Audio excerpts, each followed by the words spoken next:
The morning of June 4th, 1942, dawned with deceptive calm over the vast Pacific Ocean.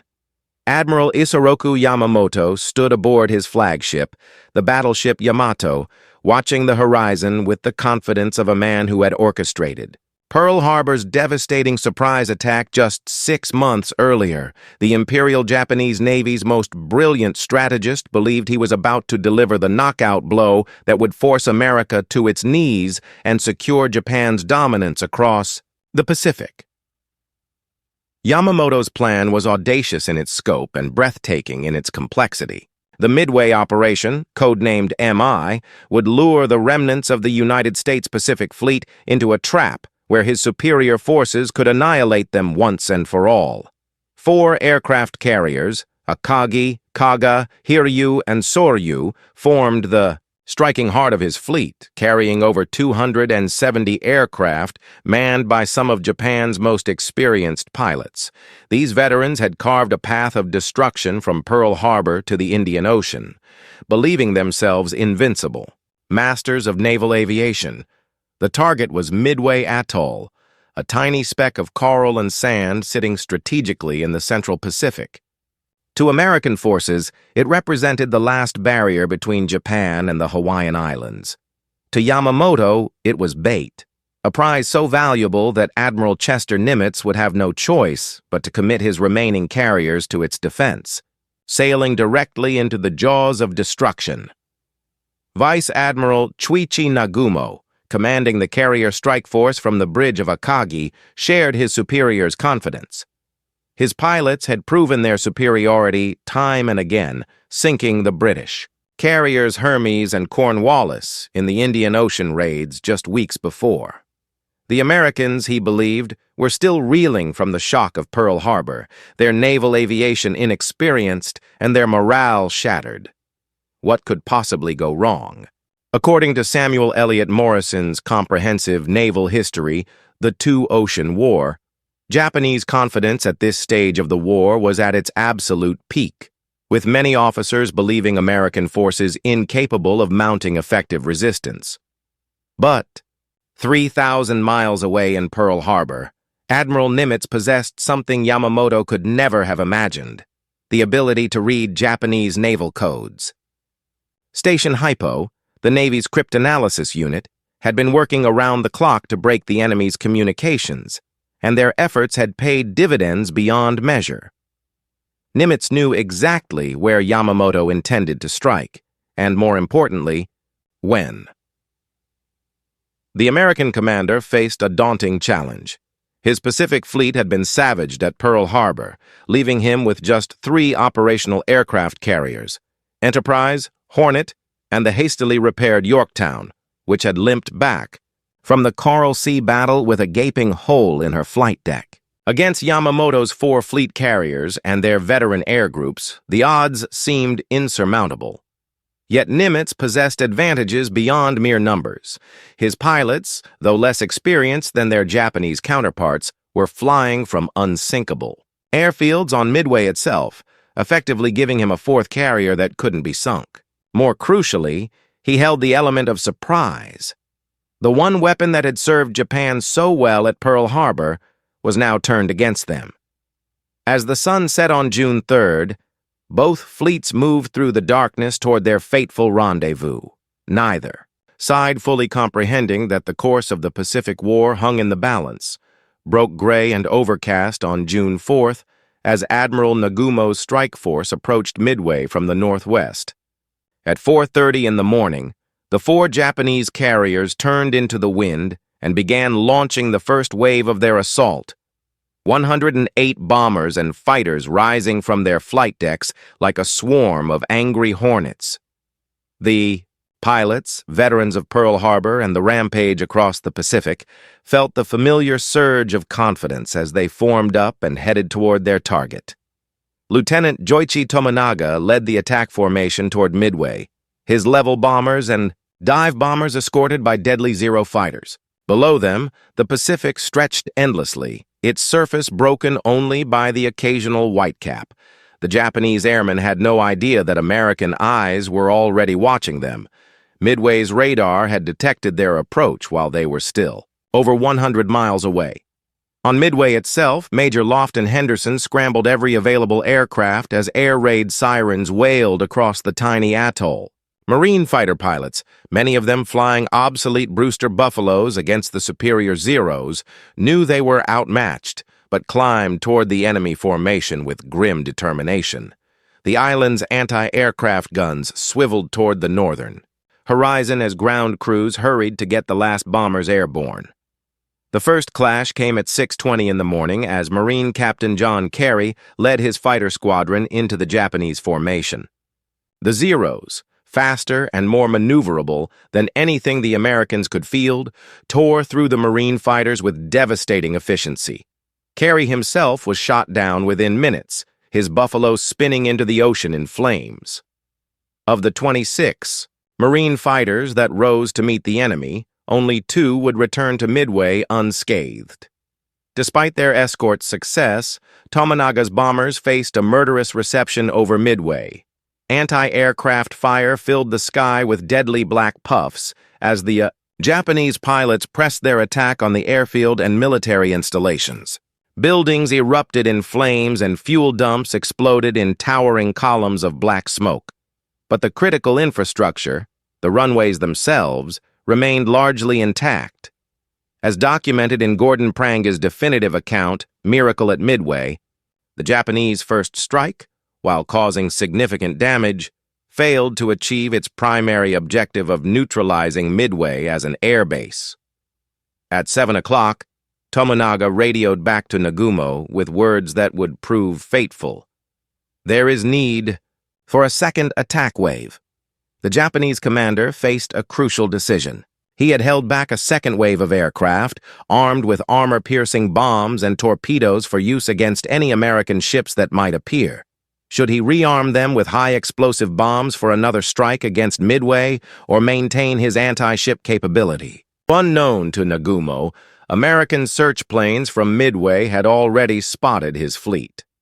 At 5:30 that morning, Ensign Jack Reed, flying a lumbering PBY Catalina patrol bomber, had glimpsed the forest of masts and smokestacks on the horizon, and sent the electrifying message that would change everything. Main body, bearing 320, distance 180. The die was cast. Even as Nagumo deliberated over his aircraft armament, American bombers were already taking off from Midway's battered runways. Army Air Force B-26 Marauders and Navy TBF Avengers roared into the sky, their crews knowing they faced almost certain death but determined to strike back at the enemy fleet. Meanwhile, far to the northeast, Admiral Raymond Spruance aboard. Enterprise received the contact report with barely concealed excitement. At 6 o'clock, he made the decision that would define the battle, launching everything he had while the Japanese carriers were recovering their Midway strike force and thus most vulnerable to attack. The morning sky above the Pacific became a theater of converging death as multiple air armadas raced toward their targets. At 7:15, the first American bombers from Midway found Admiral Nagumo's fleet spread across the ocean like a deadly constellation. The 4 Japanese carriers, Akagi, Kaga, Hiryu, and Soryu, steamed in formation with their escorts, their flight decks crowded with aircraft returning from the Midway strike. Major Lofton Henderson led 16 Marine SBD Dauntless dive bombers toward the carriers, knowing full well that his squadron faced overwhelming odds. The veteran pilot had named his aircraft the Spirit of 76, and as he pushed over into his attack dive, he embodied the same desperate courage that had carried American forces through their darkest hours in previous wars. The Japanese carriers erupted with anti-aircraft fire as Henderson's bombers screamed down toward their targets. Zero fighters, freshly landed from the Midway strike, scrambled to get airborne again, while others already in the air pounced on the American formation. Henderson himself was hit almost immediately, his Dauntless shuddering under the impact of cannon shells, but he held his dive until the last possible moment before releasing his bomb. The Marine Major's aircraft crashed into the ocean just yards. From the carrier hear you, his sacrifice typical of the desperate courage displayed by every American aircrew that morning. Though his squadron scored no direct hits, their attack forced the Japanese carriers to maneuver violently, disrupting flight operations at a critical moment.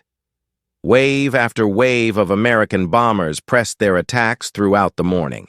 4. Army B-26 Marauders, flying at masthead height, tried to torpedo the carriers but were shot down or driven off by the deadly crossfire from the Japanese fleet.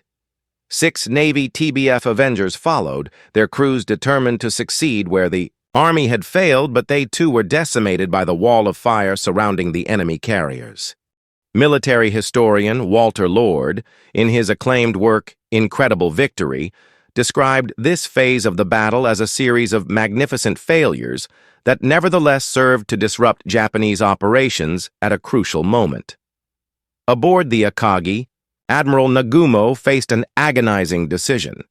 The continuous American attacks had prevented him from launching a second strike against Midway, while reconnaissance reports suggested American naval forces were somewhere in the area. At 7:15, he made the fateful choice to rearm his second-wave aircraft with armor-piercing bombs and torpedoes for anti-ship operations, ordering the high-explosive bombs already loaded to be struck below to the magazines.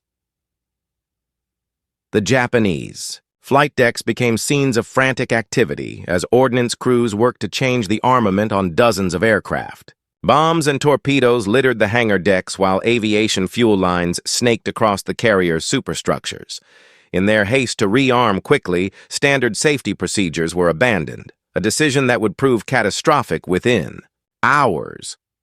At 9:18, a Japanese reconnaissance plane finally spotted the American fleet, reporting 10 enemy surface ships to the northeast. Nagumo's blood ran cold as he realized the trap closing around him.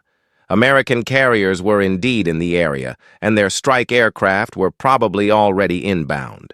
He immediately ordered his fleet to prepare for air attack while his own bombers completed their rearming process, but time was a luxury Nagumo no longer possessed. Even as his carriers turned toward the American fleet, the skies to the east were already filled with the droning engines of Enterprise and Hornet's air groups, racing toward their appointment with destiny at 30,000 feet above the Pacific. Tat. 9:30 in the morning, the Pacific War reached its turning point 30,000 feet above the vast blue ocean. Lieutenant Commander Wade McCluskey, leading Enterprise's air group, stared down at an empty sea where intelligence had predicted he would find the Japanese fleet.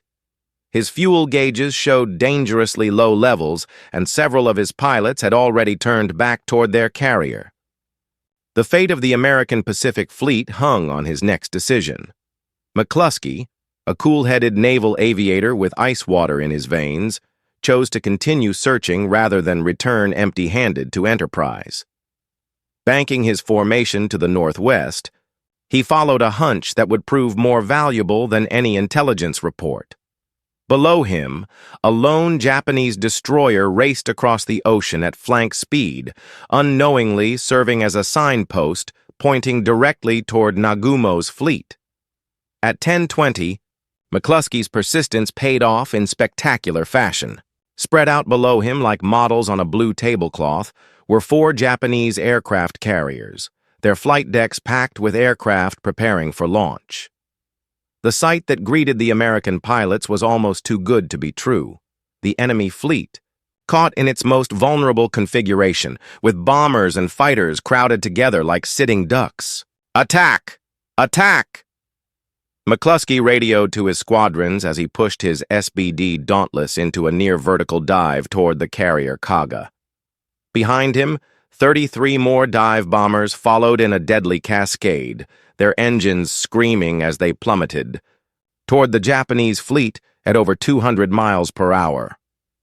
The first bombs struck at 10:24, and within minutes, 3 of Admiral Nagumo's 4 carriers were transformed into floating infernos.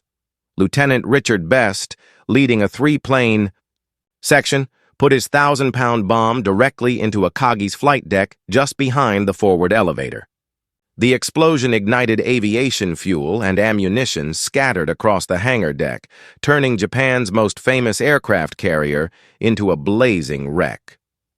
According to Jonathan Parshall and Anthony Tully's meticulously researched Shattered Sword, the Japanese carrier's vulnerability at this moment was largely due to their hurried rearming operations, which had left ordnance and fuel exposed throughout their hangars.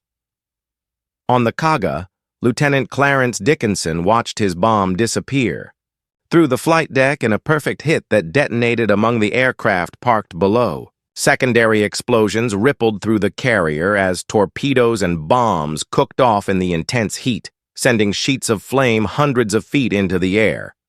The ship's bridge was consumed in the conflagration, killing Captain Jisaku Okada and most of his staff instantly.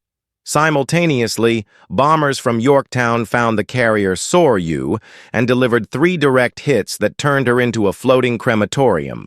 Lieutenant Commander Maxwell Leslie, leading the attack despite having accidentally released his bomb during launch, watched grimly as his squadrons methodically destroyed their target. Within 20 minutes, Soryu was a burning hulk, her crew abandoning ship as explosions continued to rock her hull. In those 5 miraculous minutes from 10:20 to 10:25, the balance of power in the Pacific shifted decisively. 3 of Japan's 4 finest aircraft carriers were mortally wounded, their veteran air crews trapped below decks or incinerated in the firestorm that consumed their ships. Over 200 irreplaceable aircraft, representing years of training and combat experience, were reduced to twisted metal and ash. Admiral Nagumo, standing on Akagi's bridge as flames engulfed his flagship, could barely comprehend the scope of the disaster that had befallen his once invincible fleet. The carrier that had launched the Pearl Harbor attack was now a blazing wreck. Her flight deck buckled and torn, her hangar spaces filled with deadly smoke and flame.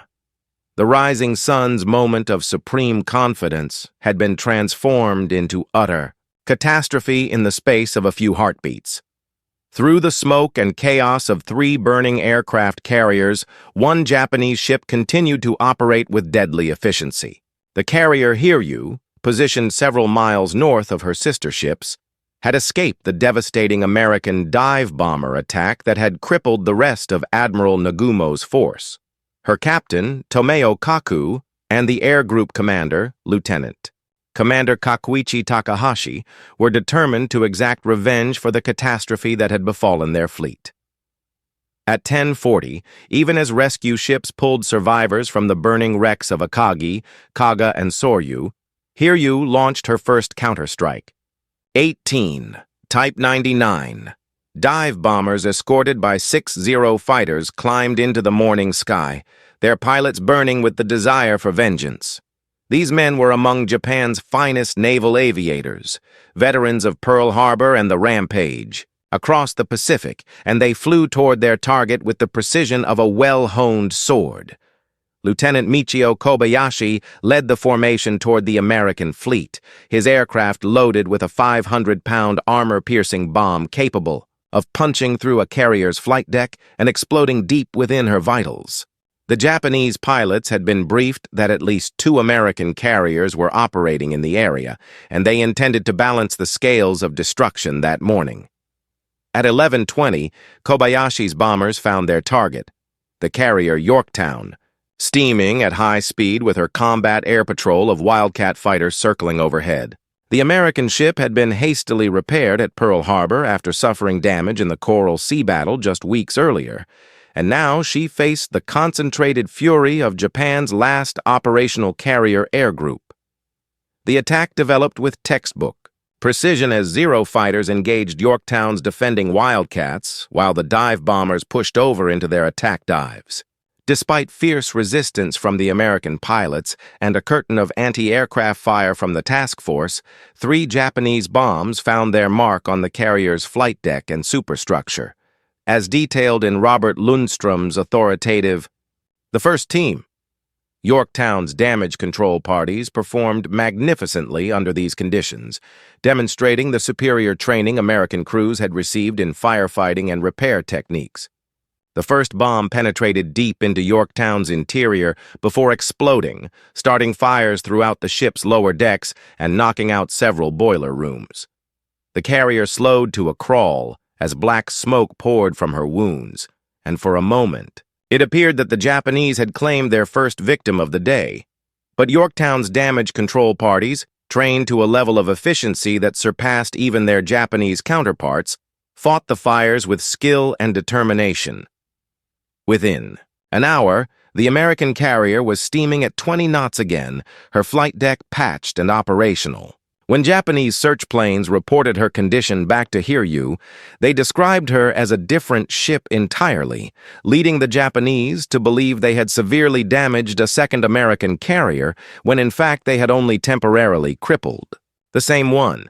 This intelligence failure would prove crucial to subsequent events. At 1:30 in the afternoon, Hiryu launched her second and final strike. 10 Type 97 torpedo bombers escorted by 6 Zeros, led by Lieutenant Joichi Tominaga, who had led the morning attack on Midway. Tominaga's aircraft had been damaged in that earlier mission, with a severed fuel line that made his return to Hiryu impossible, but he pressed on anyway, determined to die gloriously in service to his emperor. The afternoon sun blazed down on the Pacific as these last samurai of Japanese naval aviation flew toward what they believed was their second American target, unaware that they were heading for the same carrier they had attacked just hours before. The afternoon of June 4th brought no respite for the battle-scarred Yorktown and her crew. At 2:45, radar operators detected the incoming Japanese strike at a distance of 40 miles, giving the carrier precious minutes to prepare for what would prove to be her final battle. Captain Elliot Buckmaster ordered all available fighters into the air, while damage control parties secured their equipment and took cover. Lieutenant Joichi Tominaga led his 10 torpedo bombers toward their target with the fatalistic determination of a man already dead.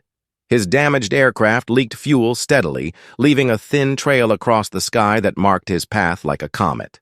Behind him flew 9 other crews, each man understanding that this mission was likely to be their last, but pressing forward with the iron discipline that had made Japanese naval aviation legendary. The combat air patrol above Yorktown, reinforced by fighters from Enterprise and Hornet, fell upon the Japanese formation with desperate fury. Wildcats and Zeros twisted through the sky in a deadly ballet, their tracer rounds creating brilliant arcs against the deep blue of the Pacific. Several Japanese bombers fell to the defending fighters, but enough survived to press home their attack. At 2:47, Tominaga's formation split up to attack Yorktown from multiple angles, their torpedoes set to run shallow in the calm seas. The American carrier began a series of radical turns, her wake foaming white as she attempted to comb the tracks of the incoming fish. Machine guns and anti-aircraft cannons filled the air with a deadly crossfire, but the Japanese pilots flew through it with suicidal determination. 2 torpedoes found their mark, striking Yorktown on her port side with thunderous explosions that lifted her entire hull out of the water. The carrier's electrical systems failed instantly, plunging her interior spaces into darkness while seawater rushed through the massive tears in her hull. Within minutes, she had developed a dangerous list to port that threatened to capsize her entirely. Lieutenant Tominaga, his aircraft now trailing smoke and flame from its severed fuel lines, pressed his attack, despite knowing he could never return. To Hiryu, his torpedo struck Yorktown amidships, adding to the carrier's mortal wounds before his bomber crashed into the sea barely 100 yards from his target. The Japanese flight leader had achieved the warrior's death he sought, taking America's most battle-tested carrier with him to the bottom of the Pacific. Naval historian Samuel Eliot Morison noted in his comprehensive Pacific War history that Tominaga's final attack exemplified the Japanese concept of Bushido, the way of the warrior, carried to its ultimate extreme. Captain Buckmaster, standing on Yorktown's tilting bridge as his ship slowly rolled toward her port side, made the agonizing decision to abandon ship. The carrier's list had reached 26 degrees, making further operations impossible and threatening the lives of her remaining crew. At 3 o'clock, he gave the order that every naval officer dreads: abandon ship. The evacuation of Yorktown proceeded with the same discipline that had characterized her crew throughout the battle. Sailors helped wounded comrades over the side, while others ensured that classified materials were destroyed rather than fall into enemy hands. The carrier's battle flag, riddled with holes from the morning's attack, was carefully lowered and saved as the last men left their dying ship. As the sun began to sink toward the western horizon, Yorktown floated alone on the calm Pacific, her flight deck awash and her proud superstructure listing at an impossible angle. She had absorbed punishment that would have sunk lesser ships twice over, but the Fighting Lady had given as good as she got, her aircraft playing crucial roles in the morning's devastating attack on the Japanese fleet. The score now stood at 3 Japanese carriers destroyed and 1 American carrier abandoned, but the day's fighting was far from over. As afternoon shadows lengthened across the Pacific, Admiral Raymond Spruance aboard Enterprise faced a critical decision. His morning strike had devastated 3 Japanese carriers, but 1 remained operational, the Hiryu, which had already proven her deadly capability by crippling Yorktown. With darkness approaching and his own ships low on fuel and ammunition, Spruance had to choose between a cautious withdrawal and one final, decisive blow. The American admiral, displaying the aggressive instincts that would make him one of the war's finest commanders, chose attack. At 3:30, Enterprise launched 14 SBD Dauntless dive bombers under Lieutenant Wilmer Gallagher, while Yorktown's homeless squadrons, now operating from the remaining American carriers, prepared for what they knew would be their revenge. Mission, Hiryu, steaming alone through the debris field of her sister ships, had become the focus of Japanese hopes for salvaging something from the disaster. Captain Tomeo Kaku drove his ship at flank speed, desperately trying to launch another strike before the Americans could find him. But the afternoon sun, now slanting low across the water, created perfect visibility conditions for the approaching American bombers. At 5 o'clock, Lieutenant Gallagher spotted the lone Japanese carrier 20 miles ahead, her flight deck busy with aircraft preparing for launch. Unlike the morning's chaotic approach, this attack developed with methodical precision. The American dive bombers split into 2 groups, approaching from different angles to overwhelm Hiryu's defenses. "This is for Yorktown," someone shouted over the radio as the Dauntlesses pushed over into their attack dives. 4 bombs struck the Japanese carrier in rapid succession, transforming her flight deck into a crater-pocked inferno. The ammunition and fuel scattered about her hangar spaces exploded in a cascade of secondary detonations that lifted entire sections of her superstructure into the air. Captain Kaku, standing on his bridge as flames consumed his ship, epitomized the tragic heroism of Japan's naval aviation. Rather than abandon his vessel, he chose to remain aboard, lashing himself to the bridge compass as Hiryu burned around him. His final radio message to Admiral Yamamoto was simple and heartbreaking. "Hiryu proceeding to ram enemy carriers." According to Mitsuo Fuchida and Masatake Okumiya's first-hand account, Midway, the battle that doomed Japan, Captain Kaku's decision to go down with his ship reflected the deep shame felt by Japanese naval officers over the day's unprecedented defeat. But Hiryu never reached her intended targets. By 7 o'clock, she was a floating wreck, her aviation fuel burning in towering columns of black smoke that could be seen for miles. At 2:30 the next morning, Admiral Taman Yamaguchi, commanding the 2nd Carrier Division, made the decision to scuttle his flagship rather than let her fall into American hands. Yamaguchi, one of Japan's most promising naval commanders and a potential successor to Admiral Yamamoto himself, chose to share his ship's fate. As Hiryu's crew abandoned their dying vessel, the admiral remained on the bridge with Captain Kaku, the two men facing death with the stoic acceptance of the samurai code. Their sacrifice marked not just the end of 4 aircraft carriers, but the death of Japanese naval aviation's golden age. As dawn broke on June 5th, the Pacific bore witness to one of history's most decisive naval victories. 4 Japanese aircraft carriers lay on the ocean floor, taking with them over 300 aircraft and many of Japan's most experienced pilots. The Kido Butai, which had struck Pearl Harbor with such devastating effect 6 months earlier, had been utterly destroyed in the space of 24 hours. Admiral Yamamoto, receiving reports of the catastrophe from his flagship far to the west, finally grasped the magnitude of his defeat. The architect of Pearl Harbor, who had once boasted that he would run wild in the Pacific for 6 months, watched his timetable collapse in ruins. Japan's brief moment of naval supremacy was over, extinguished in the flames of 4 burning flight decks. The Battle of Midway had indeed delivered devastation from the sky, but not in the way Japanese planners had envisioned. Instead of American capitulation, the day had witnessed the death of Japanese military arrogance and the birth of American naval dominance that would drive inexorably toward Tokyo Bay. The rising sun, which had blazed so brightly across the Pacific, since Pearl Harbor was finally setting on the empire of Japan's dreams of conquest.